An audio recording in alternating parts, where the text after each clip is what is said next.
Ya ayyuhalladzina amanu kutiba alaikumusiyam kama kutiba alal ladzina min qablikum la'allakum tattaqun. Ayat tersebut perintah Allah Subhanahu wa taala kepada orang-orang yang beriman wajibnya berpuasa di bulan Ramadan, bahwasanya sebagaimana kita jelaskan sebelum-sebelumnya, panggilan ya ayyuhalladzina amanu, perintah kepada orang-orang yang beriman untuk berpuasa. Orang yang beriman yang seperti apa?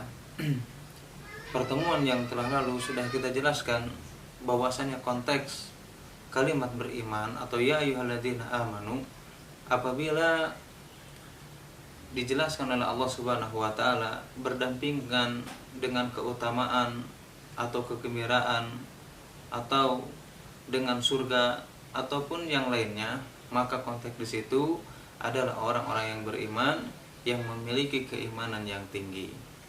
Adapun kalimat iman, kalimat beriman apabila disandingkan atau digunakan sebagai pembuka dalam ayat yang menjelaskan perintah atau larangan yang dilarang oleh Allah Subhanahu wa taala, maka ini menunjukkan maksudnya adalah konteks orang yang beriman di sini mencakup keimanan atau orang-orang yang beriman, baik itu yang memiliki keimanan yang tinggi, pertengahan, ataupun yang memiliki keimanan rendah, bahkan termasuk di dalamnya orang yang menampakkan keimanan meskipun dalam hatinya menyimpan kekufuran atau kemunafikan. Diwajibkan atas kamu berpuasa. Puasa di bulan Ramadan adalah salah satu kewajiban, salah satu syariat yang diperintahkan oleh Allah Subhanahu wa ta'ala. Tentu puasa di bulan Ramadan adalah bukan sesuatu yang mudah. Puasa itu adalah sesuatu yang bukan hanya sekedar membutuhkan tenaga yang ekstra saja. Kenapa dikatakan puasa itu adalah sesuatu yang berat? Karena puasa bukan hanya meninggalkan sesuatu yang dilarang oleh Allah Subhanahu wa taala dan Rasulnya, akan tetapi meninggalkan sesuatu yang menjadi adat atau yang menjadi tabiat kebiasaan manusia, atau meninggalkan sesuatu yang disukai oleh kita semuanya. Contoh misalkan seperti makan, minum, atau berhubungan intim dan yang lainnya. Kenapa? Itulah yang menunjukkan bahwasanya beratnya puasa itu bukan hanya sekedar meninggalkan sesuatu yang dilarang, akan tetapi meninggalkan sesuatu yang kita sukai atau sesuatu yang disukai oleh orang-orang yang berpuasa. Makanya ayat ini menjelaskan kepada kita dalil kenapa Allah Subhanahu wa taala disandingkan dalam ayat tersebut bahwasanya puasa ini diwajibkan atas kalian dan atas umat-umat terdahulu. Ini menunjukkan dalil bahwasanya berpuasa adalah syariat yang berat yang dilakukan oleh seseorang untuk mendekatkan diri kepada Allah Subhanahu wa taala. Kemudian Allah menjelaskan dalam ayat tersebut diwajibkan atas umat sebelum kalian, ini adalah tujuannya untuk menghibur kita semuanya.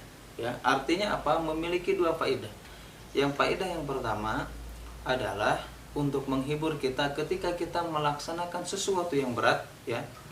Prinsip manusia, secara prinsip manusia, apabila dia melakukan sesuatu yang berat, kemudian dia sadar banyak orang yang senasib dengannya, maka dia akan merasakan keringanan ketika melakukannya. Begitu juga seseorang apabila melakukan sesuatu yang ringan, tetapi tidak ada yang melakukannya, hanya dia saja yang melakukannya, maka dia akan merasa berat untuk melakukannya. Artinya, kenapa Allah menyebutkan, menjelaskan dalam ayat tersebut, sebagaimana disyariatkan kepada umat-umat yang lainnya adalah untuk menghibur kita bahwasanya umat-umat terdahulu juga mereka disyariatkan untuk melakukan puasa yang diperintahkan oleh Allah Subhanahu wa taala.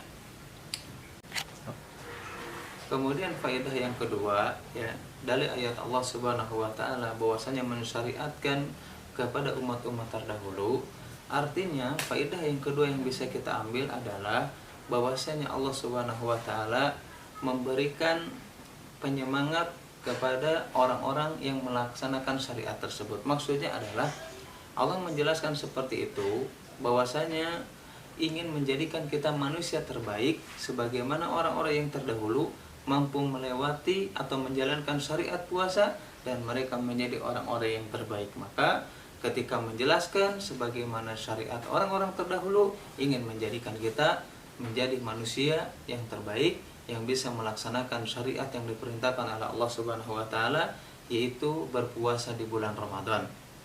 Kemudian ayat yang selanjutnya, la'allakum tattaqun, ya. Di situ menjelaskan tujuan Allah Subhanahu wa taala mensyariatkan puasa, ya, di antaranya puasa di bulan Ramadan adalah supaya kita menjadi orang yang bertakwa. Artinya, ya, kita berpuasa itu bukan hanya sekedar ingin, ya, menjadikan tubuh kita sehat saja, akan tetapi apa? Ingin menjadikan kita menjadi orang yang bertakwa kepada Allah Subhanahu wa taala.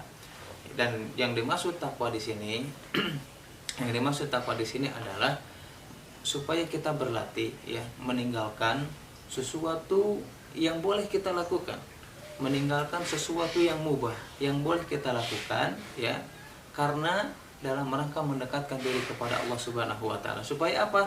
Supaya kita bisa mampu melakukan sesuatu atau meninggalkan sesuatu yang dilarang oleh Allah Subhanahu wa taala. Kenapa? Ya.